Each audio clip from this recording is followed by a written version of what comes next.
Hello everyone, welcome back to my channel. My name is David and I'm known on the internet as Unity Freedom.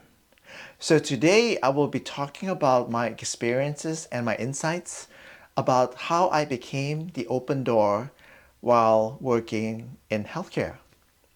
So if you're interested in listening to what I have to say, I'll come back and talk more about it. Welcome back.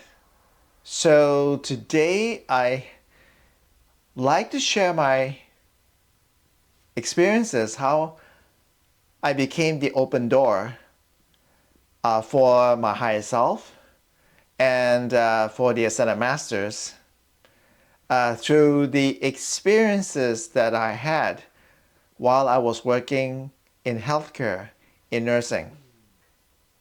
Because I think that I like to share this experience because it is important to understand what do you mean by being the open door and experiencing the flow, experiencing the river of life, because we have heard about many spiritual people experiencing the flow, moving along with the river of life, experiencing the unconditional love from God. But I think that some of that is just intellectual understanding of what being in the flow means or experiencing the unconditional love, whereas being the open door, experiencing the flow, is not really an intellectual understanding, but it is an experience. You experience the flow, and the implications of experiencing the flow will change your life. So let me go back into history. When I first started following the Ascended Master teachings, that was just about 2008. I got a book called The Power of Self, and I got really interested in what Kim Michaels was writing about, the power of self. And as I read more and more of the books and read the Master Keys to Personal Christhood,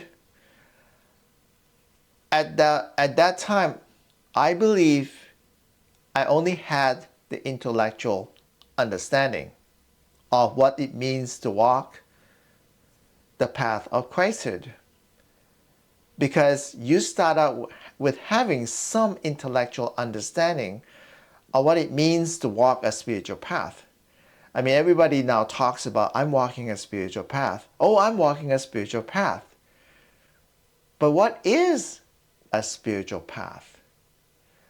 There are so many definitions about spiritual path. But I think that many of the definitions are just based on intellectual understanding. And I believe that you cannot really realize that you're walking a spiritual path until you have a profound experience, a mystical experience that is beyond this world. An experience that you cannot explain in words, but you can feel it and you can internalize it. That is what it means to walk a spiritual path. And in 2015, when I got really deeply into Ascended Master teachings, there was that shift in my mindset to leave my technology career behind and to pursue nursing. And of course, when I had that insight and the images and the path, my divine plan was laid out to me when I had that out-of-body experience and I saw what I was meant to do. I didn't quite really understand why I have to go into nursing, because I work in tech for close to 30 years. And at that point, I was making pretty good enough money that I could basically take an early retirement. But this voice, this inner feeling of me that I had, says that no, this is just the beginning, a preparation for your next journey. By leaving technology behind and then getting into nursing, because there are certain lessons that I needed to learn. But of course, when I was reading all these books, spiritual books, many of which were written by and as a messenger, Kim Michaels, that he took the messages and he published these books, I had that sense, or at least what I understood it, that as a spiritual person, you're meant to serve the whole. And it really resonated with me, serving the whole, rather than serving the self. And at the time, I was serving the self. Working in technology, I was making lots of money. I was living a really good life, a well-off life. One might say maybe a luxury lifestyle, because it was like money wasn't an obstacle for me, because I was making a really good salary. And of course, at the time, I had this sense of emptiness in me. I had to do something. And it felt that at the time, I want to have a different inner experience, a different inner experience. That was why I decided that I need to pivot to something else. And the image came up in my mind of me dressing up in a nursing scrub or a caretaker scrub, taking care of patients. And at first it was really troubling to me, because I thought serving life is like working like Mother Teresa. I get to choose what do I want to be, to serve the people, volunteer this and put my time into this. And for a while, between 2008 and 2015, in the span of 7 years, I did that. I chose a particular organization to serve the whole.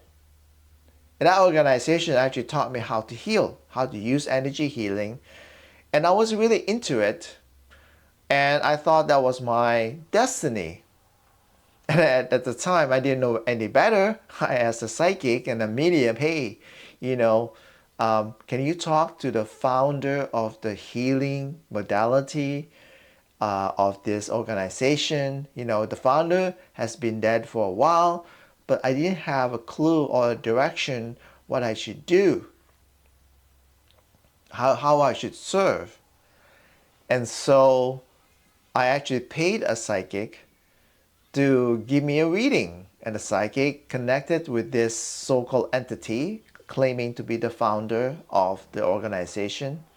And of course, later on, I realized the energy was so low that probably it's some kind of a dark being that pretended to be the founder and want to play with me, misdirect me into doing something that I wasn't supposed to be doing.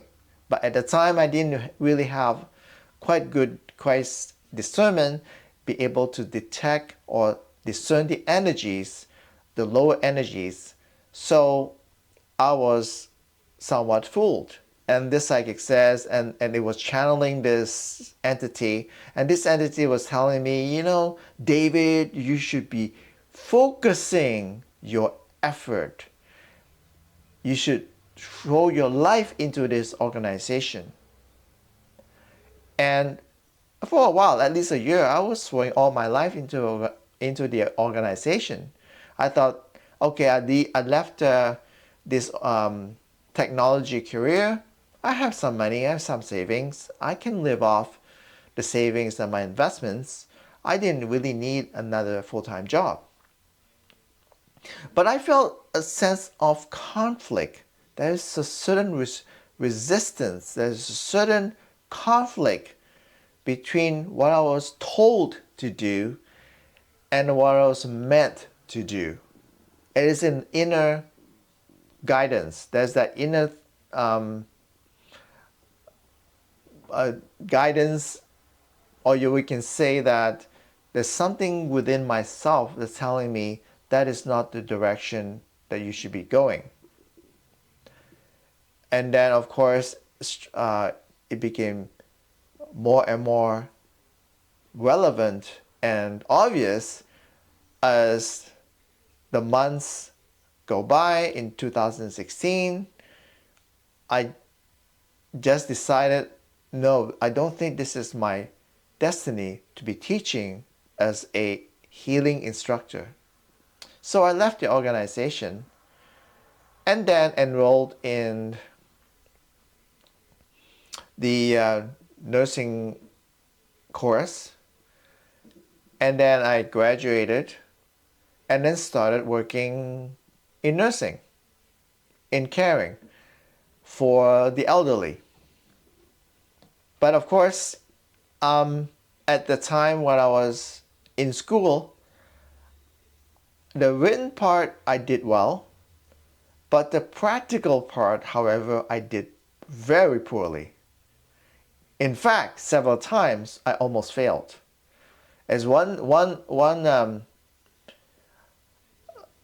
applied test that for me to apply my skills to care for a person, and there was a procedure that I had to follow, but I always screwed up. I always make mistakes. I remember they gave you 3 trials, and one of them was how to proceed with taking care of the patient based on the activity of daily living. And I basically screwed up. Maybe because I was nervous, because I was a performance achiever, because I'm used to, in the tech field, to be number one.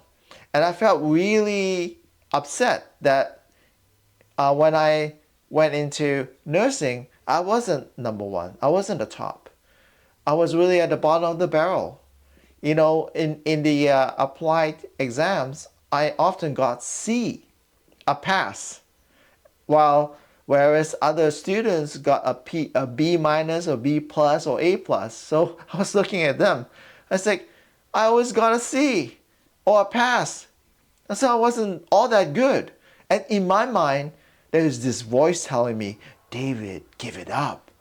Oh, you're a failure. You're just not cut out for this.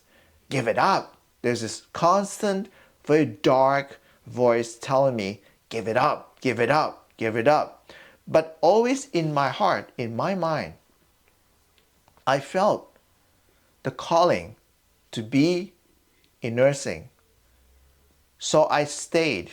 And many, many times, I guess I had a good instructor, a great RN, registered nurse, that was very compassionate to me. I mean, she connected. There is something in her that she connected to some divine entity, that she looked at me and say, I know you're destined for something really important. I know that I'm not supposed to pass you, but I felt compelled to pass you because you're destined to do some good. And then I said, where did you get this? And then the nurse said, well, I'm open to divine. I have the sense of feeling the energies. And your energies are very good, pure, divine, and willing to help. And she was telling me, honestly, say, you know, you look at the other students, didn't have B plus and A plus in their exams, while they are good in that, the energy level is not as high as you. Even though you almost barely failed many, many times. And she was laughing at me, smirking at me, pointing out that your issues, David, she was telling me, is you're always nervous. You always want to be a high achiever. And that is your downfall, because every time you want to achieve high, you want to compete with those other nurses, other students, you failed because you got so nervous, you forgot the process, you forgot the procedure, and you screwed up. You keep, well, she said, you keep fucking up. But you know it. I see you practice before the exam and you aced it. But when you actually conducting the exam in front of me, you were so nervous that you lost all track of time. But then she said, but you see, when you're carrying the patient and the way you speak, it really lifts people up. I've seen you work with other patients, like other students, and in a mock-up practice exams, practice test, she was looking at me and saying, but when you say something to your fellow student, your voice gives them a sense of calm, a sense of joy. You project the energy, the positive energy. Very few people can do that. And that's why I'm just going to overlook this and I'm going to pass you. But please don't say anything to other people. Don't disclose it. And then she passed me. And then I passed the course. And then I started working in nursing. And for a few years, I was trying very hard to impress other people. Because at the time, male nurses and even male caregivers, people are kind of suspicious about you. You're male. How can you be a good nurturer? Often this is a woman's job, but you're a male. And several of my clients were kind of surprised that they thought, oh, I get somebody who take care of me. And then all of a sudden I came into the door and they saw me, but you're a man. And several people were surprised. But you're a man. Can you really do the job? And in the beginning, I was kind of doubting myself. And of course, the women who had taken care of their children before, and then they go into nursing, and they have this natural talent of, I guess, the ability to nurture naturally. I basically have to learn all that. But it's all about me performing for an audience. Because when I was working and caring for the patients, it's almost like I was taking an exam. Like, remember when the registered nurse who were conducting the examination on me, she was comparing me between the real me and the pretending me. The pretending me was the me that wants to overperform, overachieve in front of an audience. In this case, it was my registered nurse, my instructor. And the way she said to me is that when no one is looking at you, when you are yourself and you are your natural self, you are actually doing way better than you were trying to perform for someone. And for the beginning of the year, when I was working and caring for people, I was really performing. I was like some kind of actor on the screen. There's a director in front of me calling the shots, even though that director is not there. But I was in a hospital and in a care home, in a private clinic, and it was like there was a fictitious, imaginary director in front of me directing the show, directing me how I should perform. And I was trying really hard because I felt that I needed to perform to change conditions outside of me. If I perform well enough, if I care well enough. Because at the time, my understanding of serving the whole is to care people. And if I make them happy, and if they're getting better, I'm doing my job. I felt good.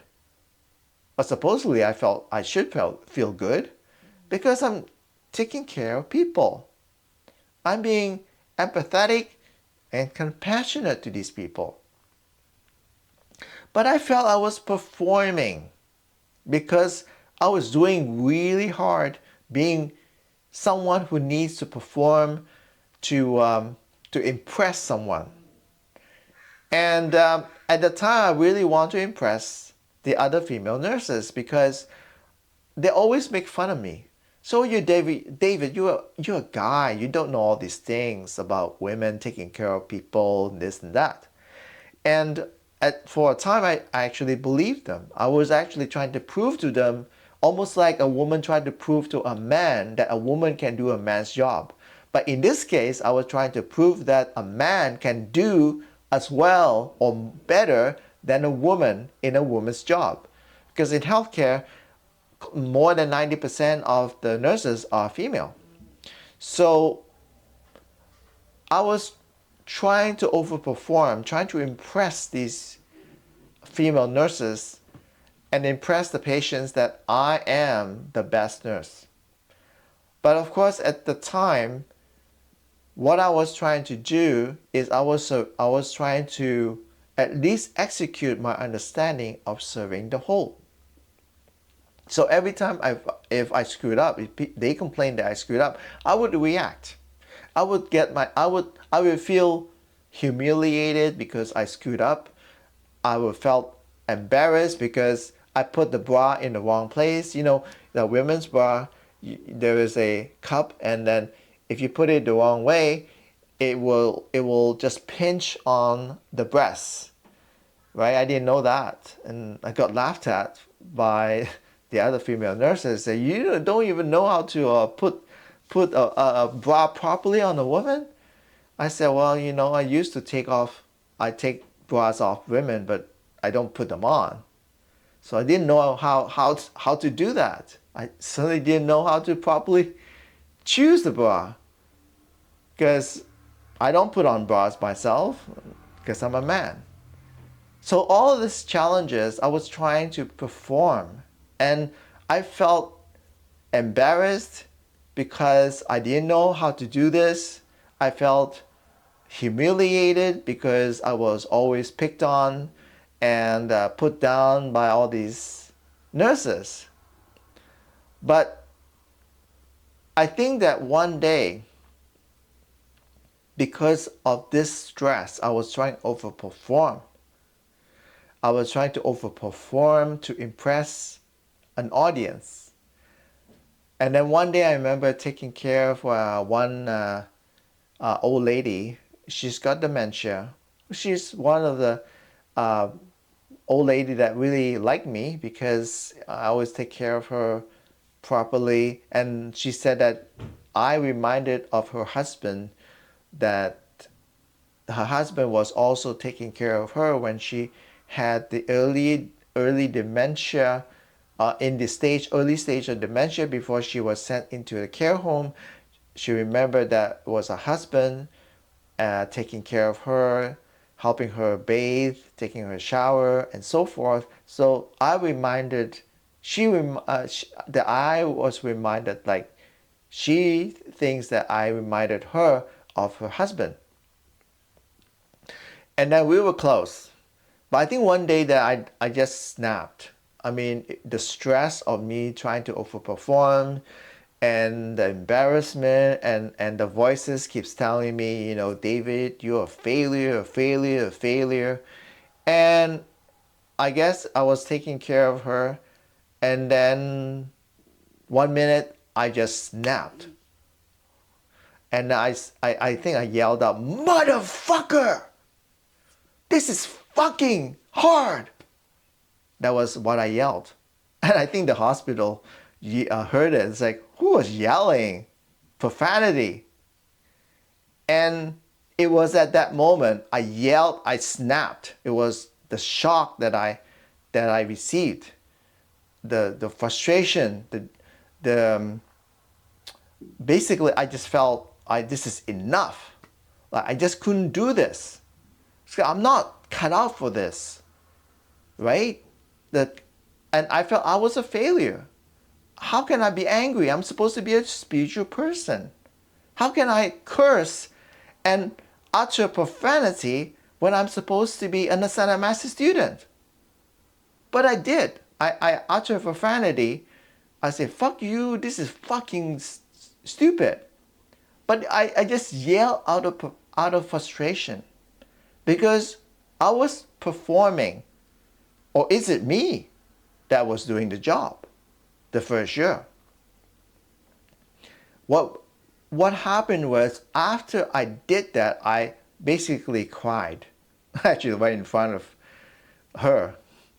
And even with her dementia, she lifted up her hand and touched my hand and just rubbed my hand.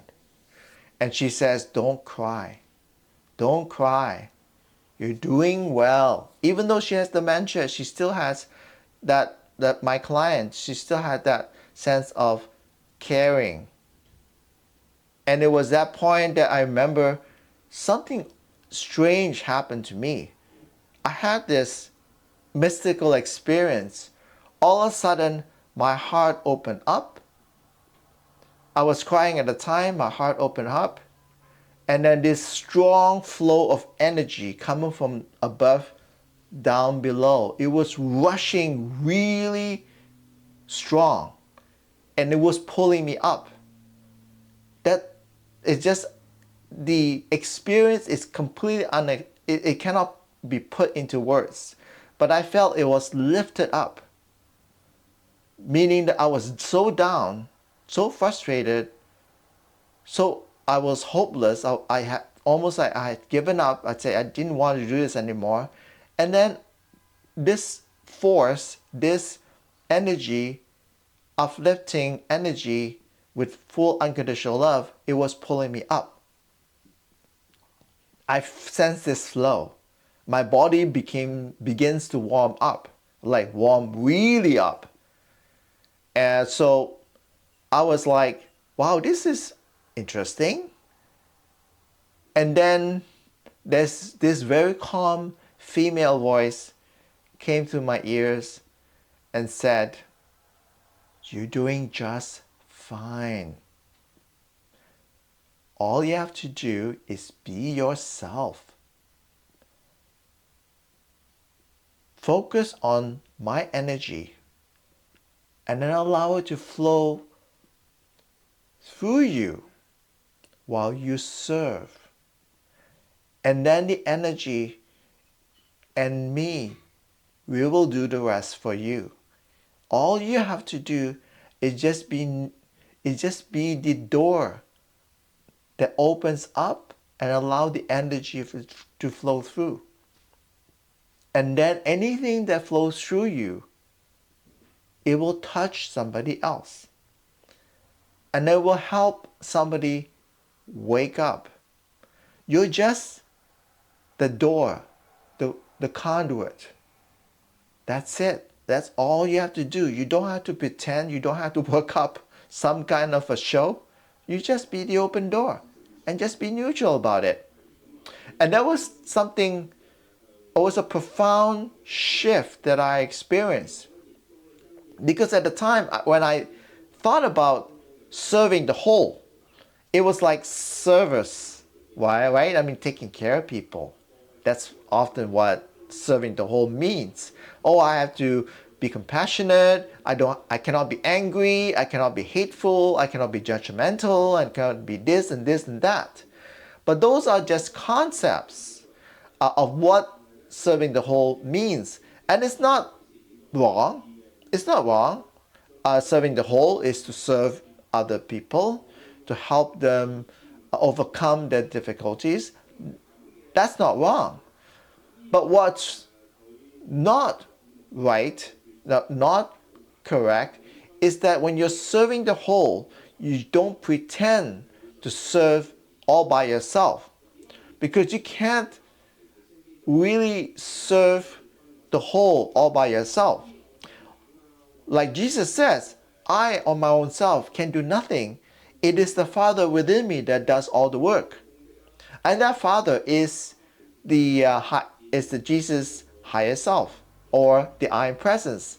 And then all the other masters that work through Jesus to help serve the whole. But Jesus is not doing it all alone. What I did before this profound experience of experiencing the flow is that I was doing everything alone. I didn't need the ascended masters. I didn't need anything. Yes, maybe I was connected to my higher self, but to me, I thought, well, my higher self is just somewhere else. It's outside of me. He's just going to give me some advice, some guidance, some pointers, but I'm just going to do it alone because I'm used to doing it alone. I'm used to be independent for 30 years working in the technology, like being a supervisor and commanding people or telling people what to do.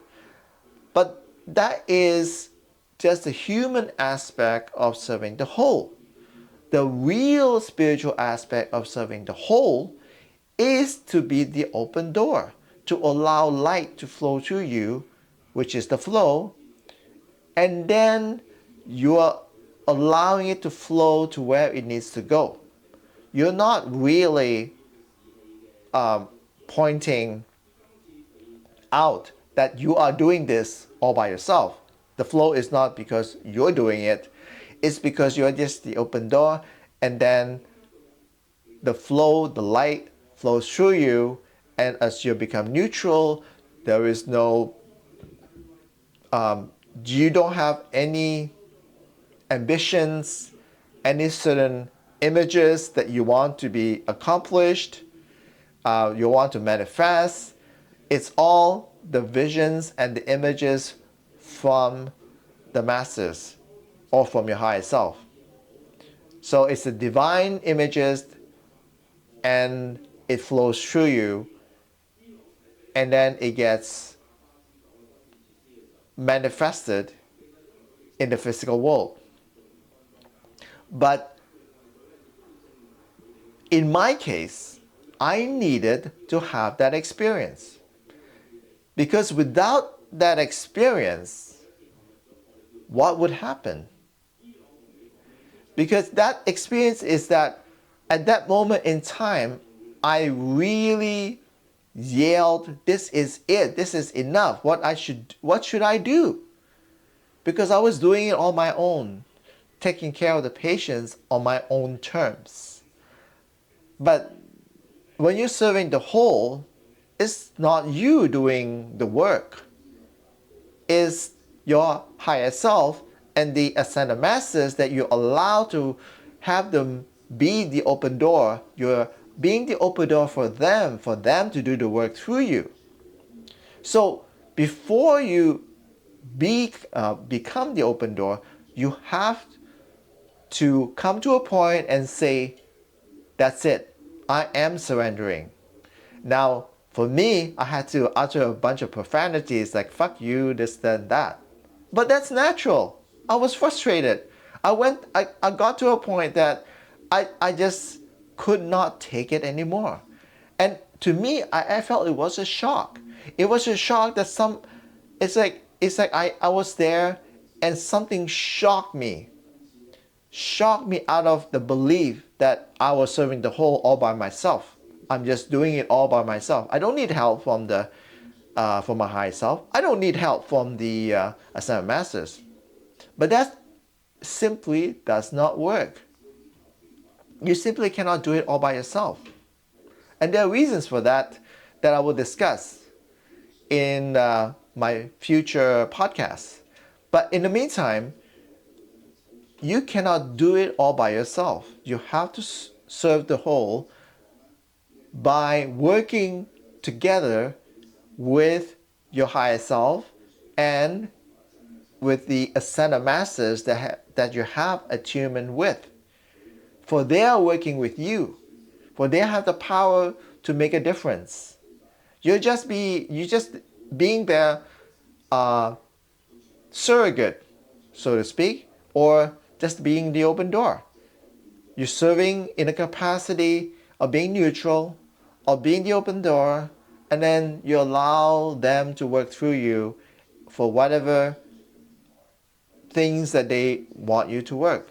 In this case, when I was working in nursing, what they really want me to do is just be the open door.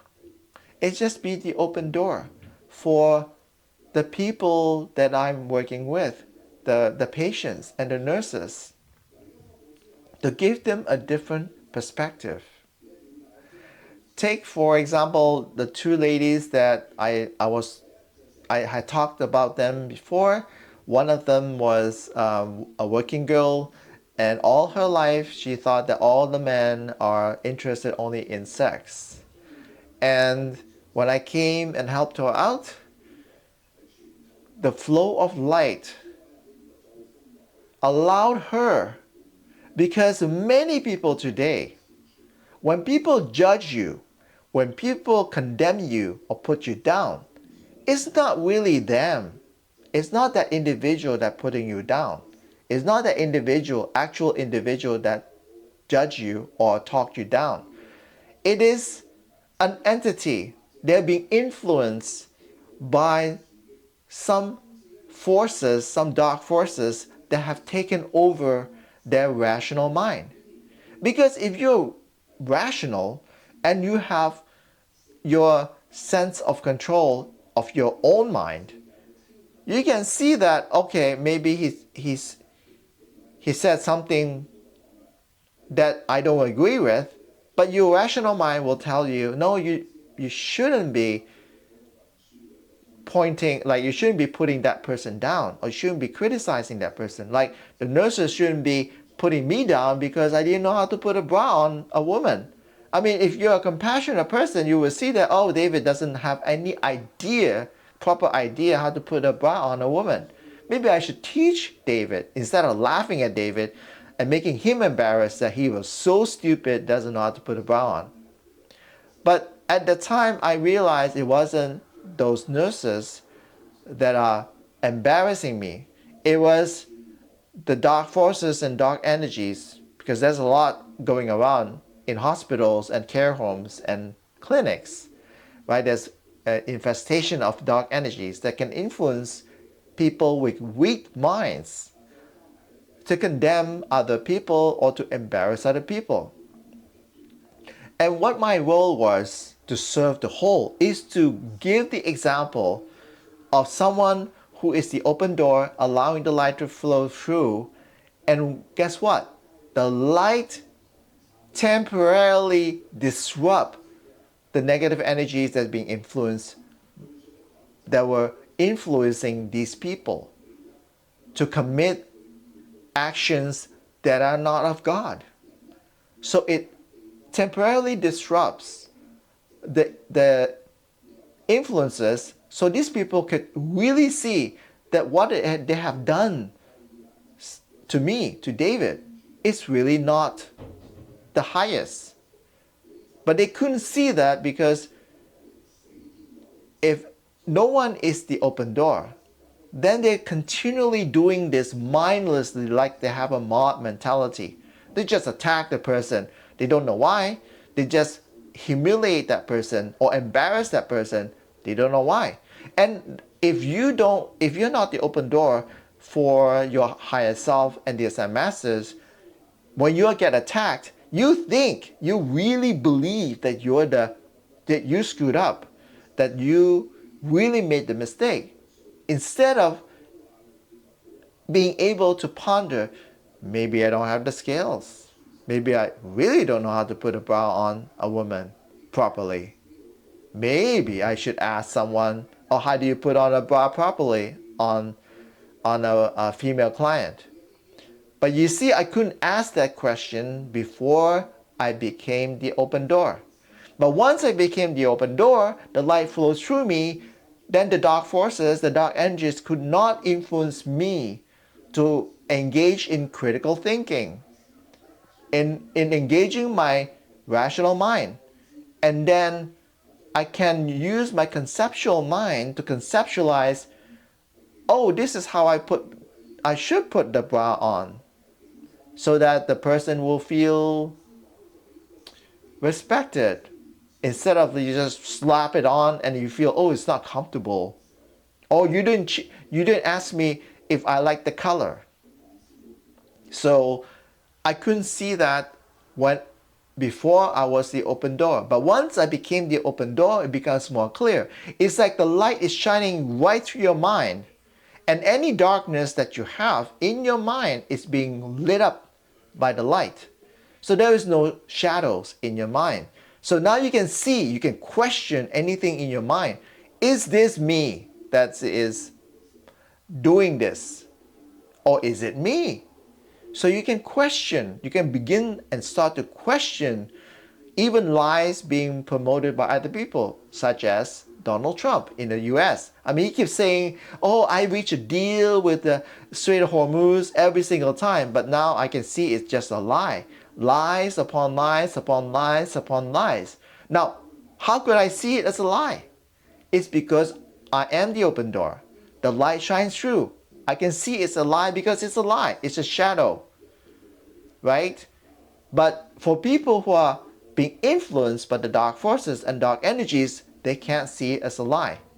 Like when you are the open door for your higher self and the ascended masters, imagine like almost like a dentist. You have this 3D scanner and you want to see x-rays of your tooth, and you want to see, let's say, your root canal, and you want to see where's the dead cells. So you would do the scans and you can see the red cells as the yellow little spot inside your root canal. And you can see dark shadows as your cavities right around the tooth. But you can't see that with your physical eyes. You really need to have a sophisticated X-ray 3D scan machine in order to see that deeper. This is the same as an open door. An open door is almost like an X-ray machine. You can see right through a person, and you see that even somebody attacked me. Even I have ascended master students attack me and say, oh, you're lying, this and that. But I can see that it's not them attacking. They just haven't taken their full responsibility of taking charge of their own mind. Their own mind is being allowed to being taken over by the dark forces, and then the dark forces use them to attack me. But you see, that's how I don't see them as my enemies. They're my brothers and sisters. It is simply because they haven't allowed themselves to be the open door, because it requires a certain surrendering, full surrendering of your ambitions, your beliefs, ideologies, anything that prevent you from being the complete open door. Because there is a full surrender. There is a period where you have to fully surrender. And if you have a certain trauma, birth trauma that you're still unwilling to overcome, then you have this birth trauma in that you feel that you cannot let go. There's a certain person that you feel you need to punish, or a group of people that had harmed you in the past that you need to feel that you felt you need to punish them. But remember what I said before. this group of people who actually traumatize you, they're not really traumatized. They were not the ones that traumatized you. They were influenced by the dark forces, by the negative energies that had influenced them to traumatize you. If they had taken the responsibility of healing their own psychology, their own traumas, and be the open door, they wouldn't be easily taken over by the dark energies, by psychic energies that tell them to attack you. But then you felt that, oh, these people attack me because these are the people that you're just like these other people, or you're just like these assholes that attack me. But these assholes also are influenced by the dark forces and dark energies. And they just don't know what they did. They just did it because it's like a mob mentality. They just did it. They don't see why. Hold on a second. Some people, actually, some spiritual people, they have the final warning. There is a voice telling them, don't do this, don't do this, this is not the right thing to do. You shouldn't be attacking this person. There is the final warning, and there's a voice. That voice comes actually from your higher self. Don't do this. Don't attack the person. Don't react to that person. But of course, once you start reacting to the person, guess what? You just basically react. You allow your ego and these separate selves in you to react to the situation. And once you do that, you are just being taken over by these dark entities. You're not ready to give up, to be the open door, to allow the flow through you. Because once you give up and be the open door, allowing the flow, there are several benefits. You know that a lot of people go into this manifestation game, treasure maps. Oh, if I can manifest a house, it would actually make my life better.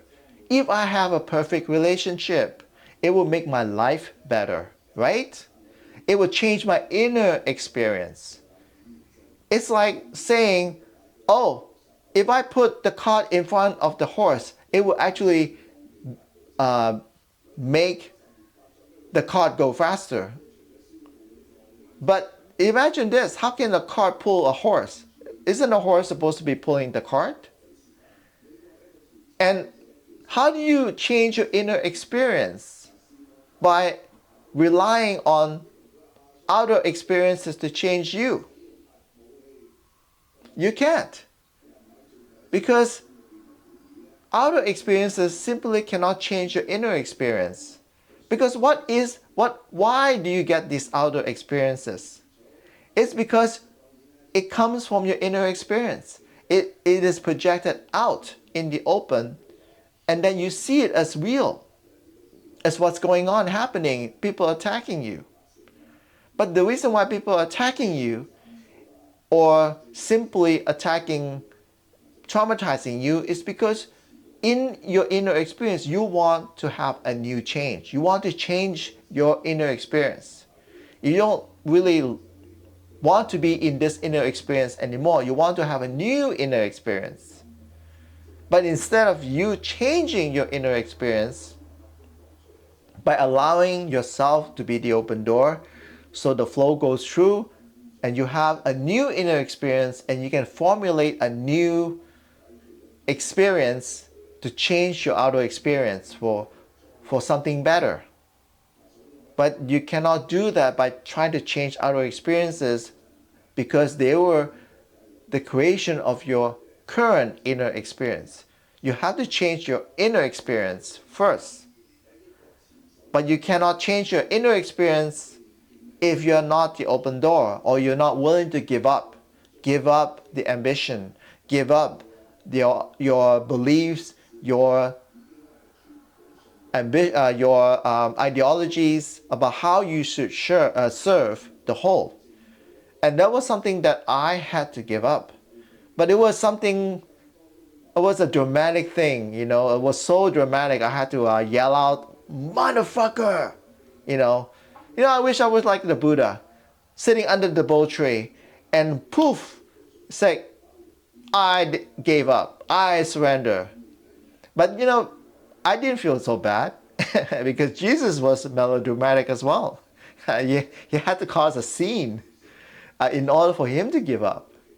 And I had to cause a scene myself in order to give up. So at least I didn't feel bad because, Jesus did the same.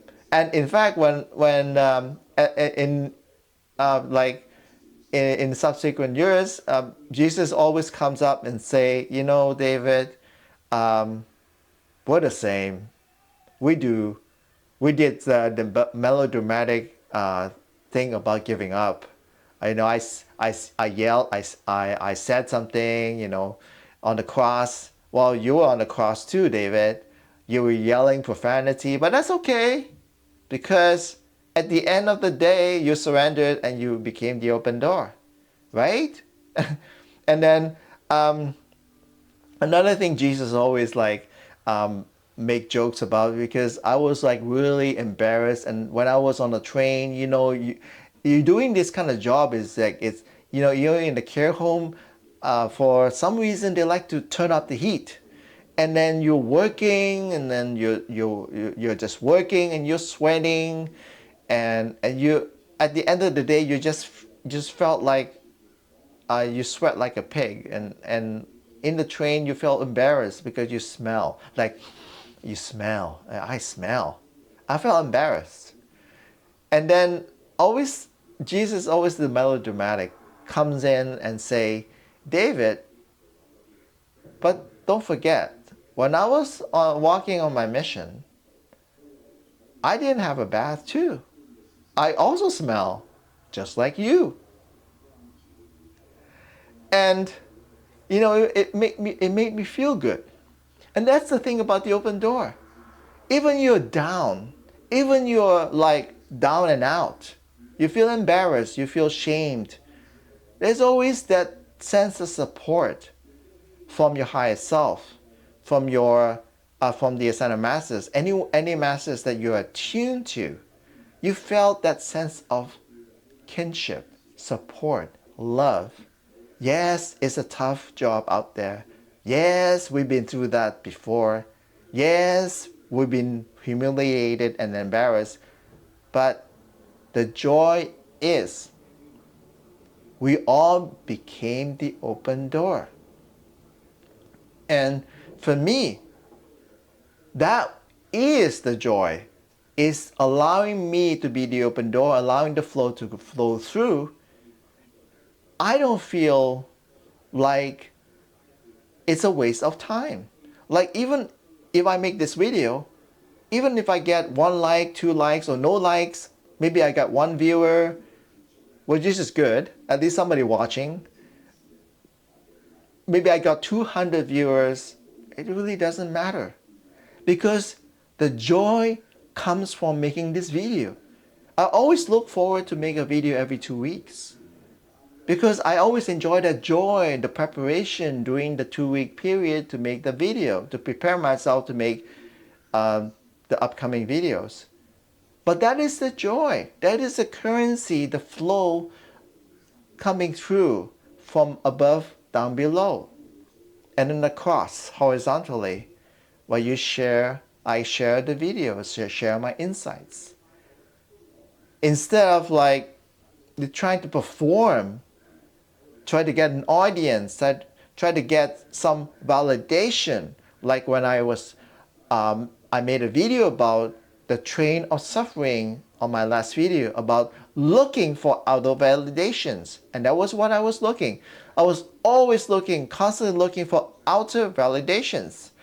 But that's the sign and the action of the ego and the separate selves. You're always looking for outer validations.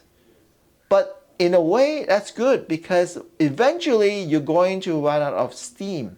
Eventually you're going to be shocked and you're going to break down. And you say, what the hell am I being on this train? A never-ending train of suffering. I should be getting off. I should be taking a new train. train that promotes joy, promotes me, that promotes the flow. Because one of the things that if you have the flow, you are less likely to put other people down, to judge other people, to condemn others, to even compare to others. Because as soon as you try to do that, the flow stops or diminishes. Because what the flow does, it continually validates you as the open door. And you're working for the masters, you're working for your highest self, and you're working for the universe. And they don't want to promote or validate things that are not of God, actions that are not of God, like judging other people, putting other people down, and embarrassing other people, and so forth. Now, of course, just because I was the open door doesn't mean I'm the perfect open door. After you become the open door, then you start working on your psychology to become more and more of the open door. And from time to time, you'll catch yourself. Oh, you did this, it's not the highest. And you can sense your flow is reduced. And you know those actions are not of yours. The actions are from the ego and your separate selves. It's a self that you created in a past life because of the traumas you suffered, and you don't want to experience that trauma again. So you have these separate selves, but it was created thousands of years ago. But today, when you are the open door, it is just a nuisance. And you know, oh, okay, not feeling the flow. It must be I'm acting from the point of view of a separate self. And then you can readjust, repivot, and then formulate a new approach, a new action. And then it's like an experiment. And life is really an experiment. Because you can keep on experimenting, you never make a mistake because it's just an experiment. You're fine-tuning your experiment so that you continue to get the flow from above, down below. But you're continually experimenting to how you multiply the flow. Because once you have the flow, hey, don't we want more of the flow? Don't we want to multiply more of the flow? Not for selfish purposes, but only for the joy that you're actually serving. Because the more flow you have, the more light you have, the easier you can, that's what I noticed, to manifest the things I desire. Because now I have more light to work with, right? Just like currency, you have more money, you have more choices. You don't have a lot of money, you have less choices. So the same with the flow. The more light you have, the more light you allow to flow through you, the more you can work with the light, the more you can manifest. Of course, in accordance to the vision of the masters. So the creation won't self-destruct. Because if the ego is using in creating things, often the ego creates things, it stays for a while, and then it self-destruct. But if you allow the flow of light to flow through, you are enjoying the creation, and you're enjoying also the life that you created, plus you're serving the whole. And so today, that's my message, is that really the flow requires you to fully surrender to your higher self and to the masters. And in my case, it was actually through healthcare. But it may not be the same case with you.